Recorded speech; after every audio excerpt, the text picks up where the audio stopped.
Welcome gamers, it's time for another NAG show, and in this episode we chat with Arielle about which board games to get started with if you want to get into that sport. And yes, it can get very competitive when you play with your friends. Then I show you some of the impressive benchmarks performed by the Samsung Galaxy S23 Ultra. If you're into mobile gaming, you're going to want to check this out. And finally, in our product spotlight, I take an exclusive first look at the TCL NXTWEAR S smart glasses. These things give you a 140-inch screen right on your face. It's pretty impressive technology, so stick around for that. So Arielle, board games, obviously one of your big favorites, as I can see from your fantastically beautiful display cabinet. It's almost like you're showing off. What's this? What's the deal with this? You mean fantastically expensive. Is that where all your money goes? Not booze and cigarettes, it's going to board games. Okay, fair enough, fair enough. One of the things I'm always curious about in a conversation I often have with people, especially with people who are into board games, is getting them to recommend me a good board game to get into. Because my first introduction to proper board games with Carcassonne, it's a fun game, but it wasn't exciting. Not for everyone. It was fun initially, yeah. Now when I'm looking at it, I don't want to play it. So what do you think I should get into? Please enlighten me.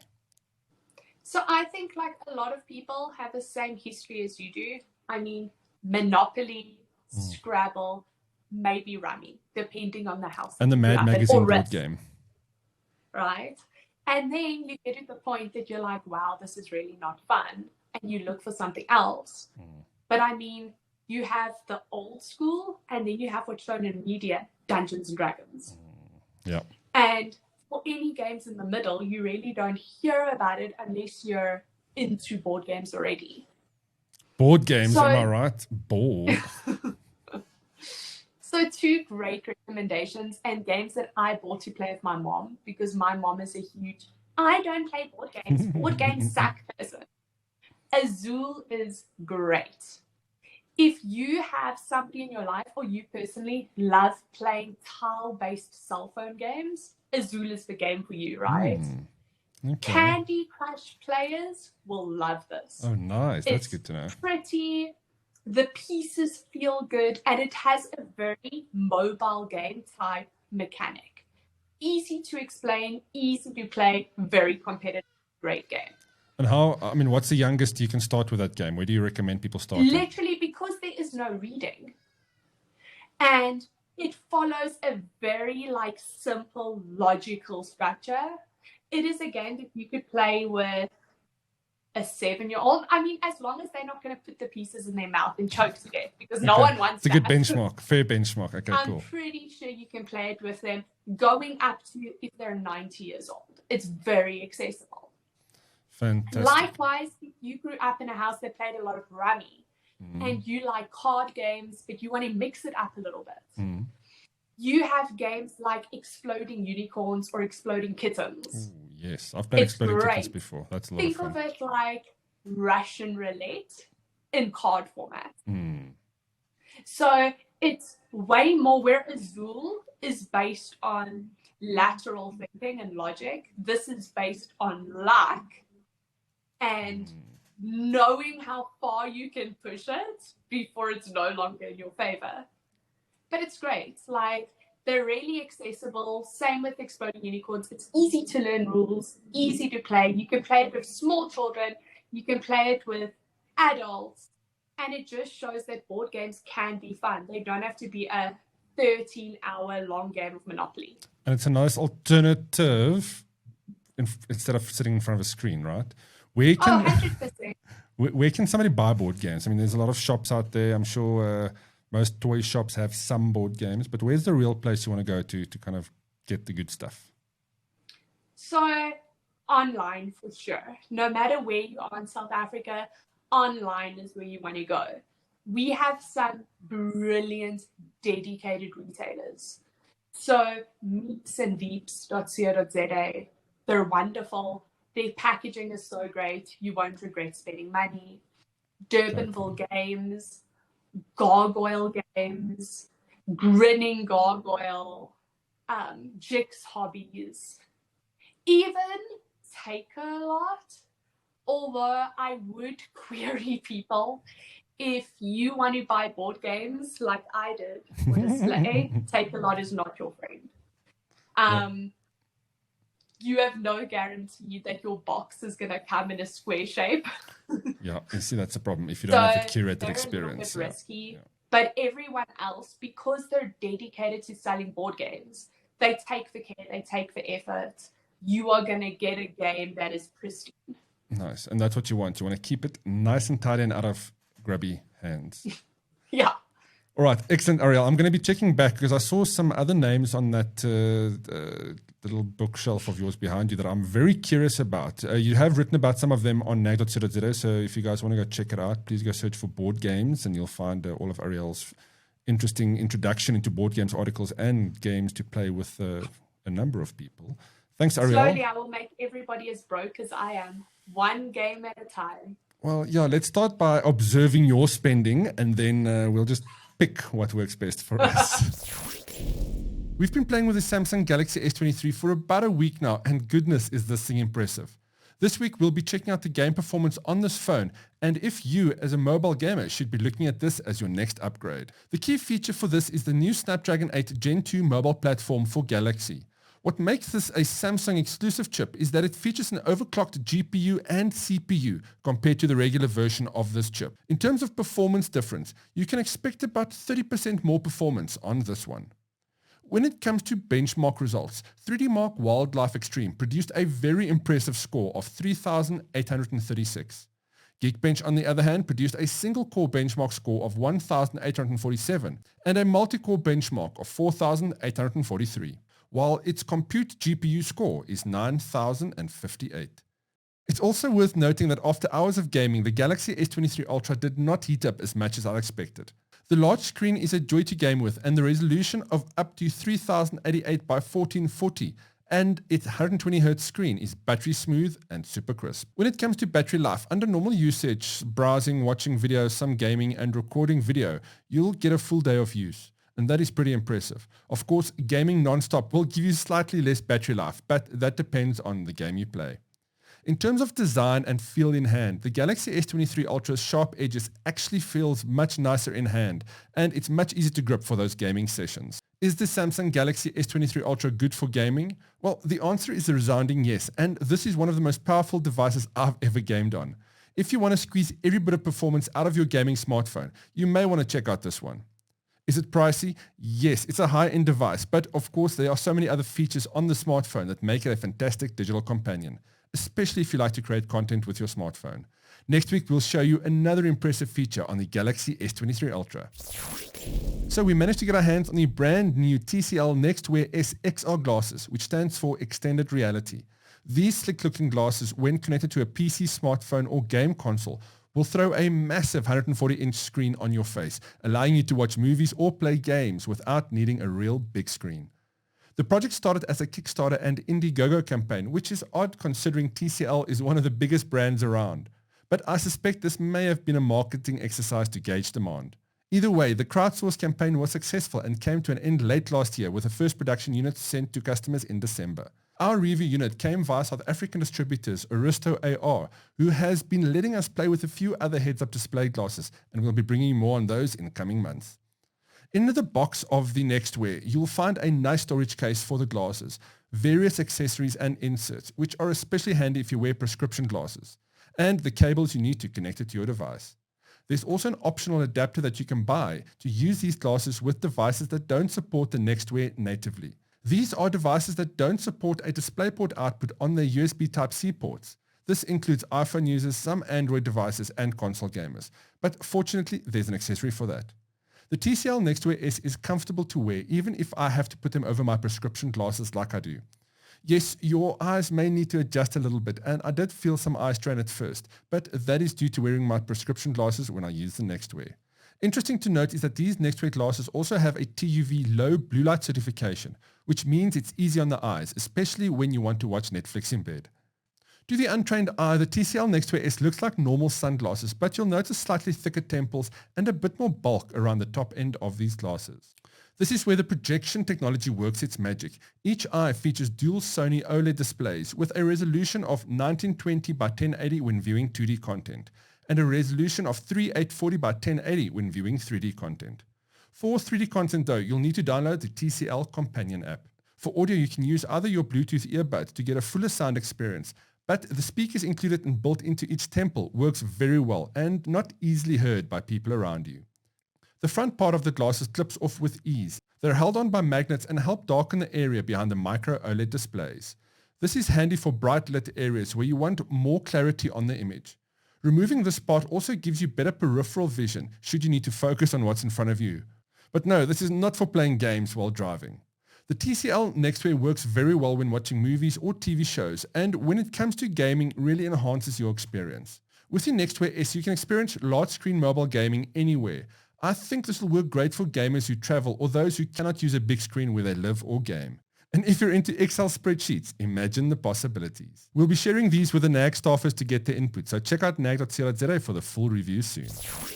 So I'm looking forward to the more affordable things that will be matched with, what does it say, B760 chipset? Oh, yeah. So the more budget stuff. I mean, yeah, there's a big segment. That's a bigger segment of the market, actually. Precisely, with the 13500, not a K, of course, but 13500, 13400. I think there's a lot of value for money to be had there. Put that together with a DDR4 board, and you can probably get away with spending less than what would a 13700K cost. Interesting. Now, I mean, that's actually a good place to start. I mean, 13th gen is here. People can buy it. DDR5 is rocking. But what is the trick? What are people? Where should people be spending their money if they want to upgrade right now? It depends on what VGA they have and what they want to do with stuff.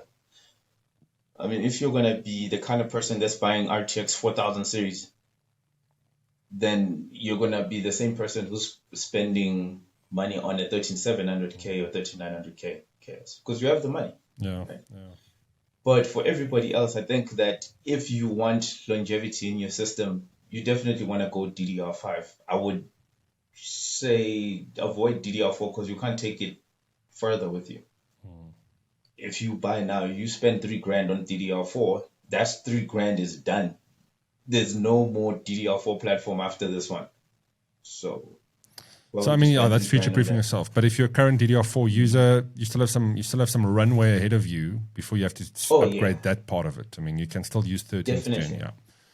I mean, in terms of the VGA cards industry, right? I mean, 4090 is obviously the beast that everybody wants, but in reality, only a small amount of people actually can spend money on that. Well, I mean, where's the sweet spot these days with graphics cards?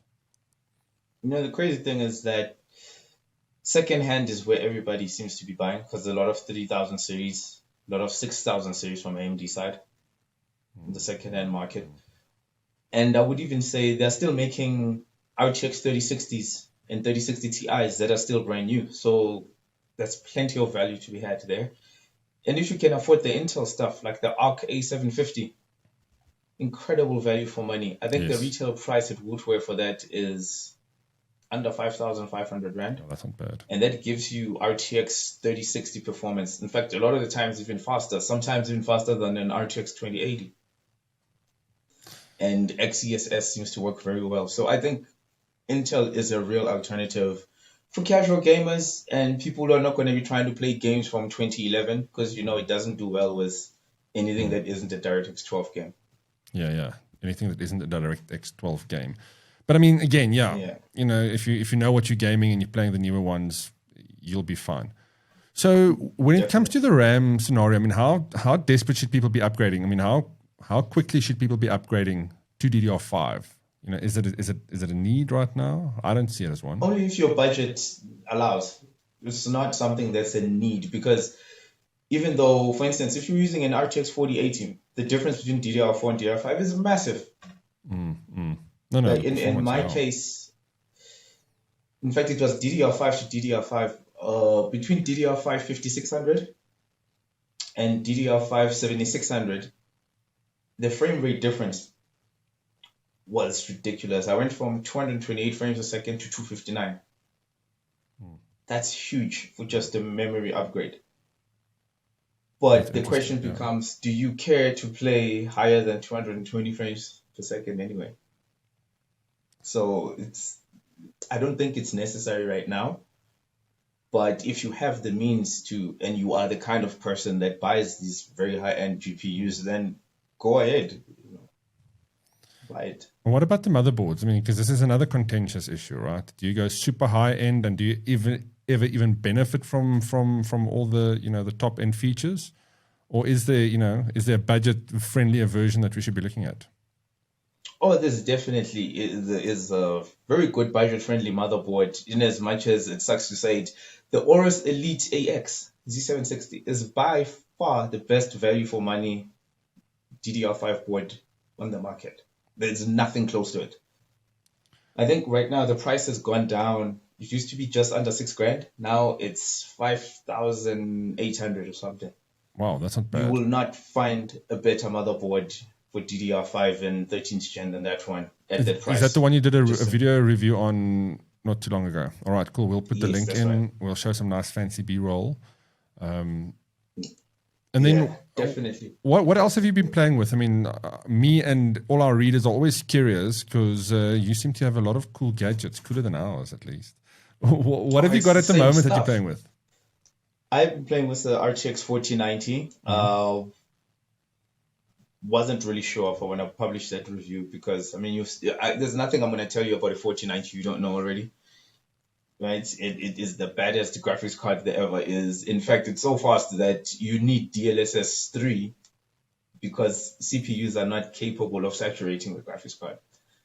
So we do have that situation. And maybe it's a good situation to be in, knowing that the CPUs we have are not fast enough for the graphics card we have. And this even applies to the 4080 as well, at 1080. Yeah. Now, the question is, I mean, yes, that's still a very high-end card, but how soon do we saturate that headroom on the performance? It's going to take a while. I think maybe next gen, 14th gen. Actually, is the Raptor Lake refresh going to be 14th gen? I think it has to be. Well, they seem to be moving quite fast with their version numbers these days. I'm still trying to get used to 12th gen, and here we are already talking about 14th. It has to be, if you think about it. They said Meteor Lake is delayed until next year, and that was going to be 14th gen. But what they have is a Raptor Lake refresh. So they can't call it 13.5 gen. It's going to have to be 14th gen, I think. But let's just remind everybody, we don't need to chase the latest numbers. We really don't. No, you definitely do not. Find something you like in the budget you have right now. If you want to buy it, get it. And yeah, I mean, don't keep waiting for the next iteration. It's never worth it. You'll wait forever. And in fact, for most people, even if you buy 11th gen, which has just gone end of life right now, like last week or earlier this week, you can get such cheap but brilliant motherboards for that. Like the most high-end stuff that you would normally not be able to afford, you can buy it now because the system is end of life. But it still has all the things you need, like Thunderbolt 4. You still get support USB 20 gigabits per second. Some even have USB 4, Wi-Fi 6E, Gen 4 SSDs. All of that is supported, even on 11th gen. I'm a big advocate of budget gaming still. I mean, most of my machines, my MSI Raider is my most high-end machine that I have. Obviously, it's a work machine that I use for video editing. But everything else is entry-level. And to be honest with you, not that they're all gaming machines, but they all serve a purpose, and they show me. Even the older gaming machines still play nice games, the notebooks that I have. Definitely. Yeah, definitely. Man. Find your sweet spot and go and stick with it. Don't feel compelled to get higher frame rates all the time. That game, Spider-Man, the Miles Morales, I played that at 4K on an RTX 2060 with DLSS. You know how old RTX 2060 is? What I do like about the fact that we have so much old tech around us now is that we can actually, do functional things with older tech, right? If you're a bit of a tinkerer, you can, repurpose a lot of hardware these days because they are still very functional. Only when it comes to gaming do they date rather quickly. And even then, we have to be honest with ourselves. Right now, a PlayStation is how much? It's like 16 grand at most. You try and buy a high-end graphics card for 16 grand, you'll come short. Right now, I'm testing a 35,000 Rand graphics card. 35 in an RTX 4080. Which one is That's the Strix RTX 4080. Okay. And for most people, if you think about it, I even did this exercise. You can get an LG OLED screen, 48-inch, 120 hertz with FreeSync, and the PlayStation subscription, and an extra controller for the same amount of money. So if you, for me to say that go out and just buy the latest, greatest graphics cards, that would be irresponsible, especially 100%. If you're just gaming. No, I'm with you. And again, you don't need that high quality, but also you prefer PC over console, you're unfortunately stuck with that choice, right? But if that is your choice, you're more than likely also using your PC for other things rather than just a dedicated gaming machine. So I make money off my gaming machines for my day job, from my day job, right? And then you play games on it at night. I think that's a good compromise for the PC users. Oddly enough, what comes in with fantastic value for money for a very high-end and latest graphics card is actually the Radeon RX 7900 XT. Particularly if you get one from XFX, you can get them for as little as 18,000 for the most high-end. Now, if you think the 7900 XT is the fourth most powerful graphics card in existence, that says a lot because it's the 4090, 7900 XTX, then the 480, then the 7900 XT. And that will allow you to play games for, I don't know how long, for the next 3, 4, 5 years. And you can get that for 18 grand. Whereas there's still some 3080s that cost the same. So if you want real value for money in the high end right now, it's definitely with AMD, particularly the XFX card. And I think on that note, full of tips, at least from there. Thank you so much for that insights. Certainly will go a long way to help our readers save a bit of money when they want to upgrade and do cool things, and even if you want to take on a console rather than a PC, you have that choice too. Where can people find you? The Overclocker Magazine. Of course. And you've got a latest article out now on your Intel 13th Gen journey so far. Gen core experience. Yes, that's part of the magazine. The link is also in that same video as well. Awesome. For the written part of that. Cool. Thanks for your time as always, Nao. Chat again soon. No, thank you, guys. And that's it for episode 7 of The NAG Show. As always, thank you so much for watching and for giving us all your feedback. Please add us to WhatsApp and send us a voice message or note, and we'd love to hear from you and feature you on the show. We also encourage reader reviews, so please let us know if you'd like to give us a review on a game or hardware you've been enjoying. You can also share us a voice note or video comment using the WhatsApp number, and you could be featured in an upcoming show. Until the next show, don't forget to check out all our channels across YouTube, Facebook, and Game Explorers on the Yoruba app. We have a family of over 170,000 viewers and readers, so join in on the fun. NAG out.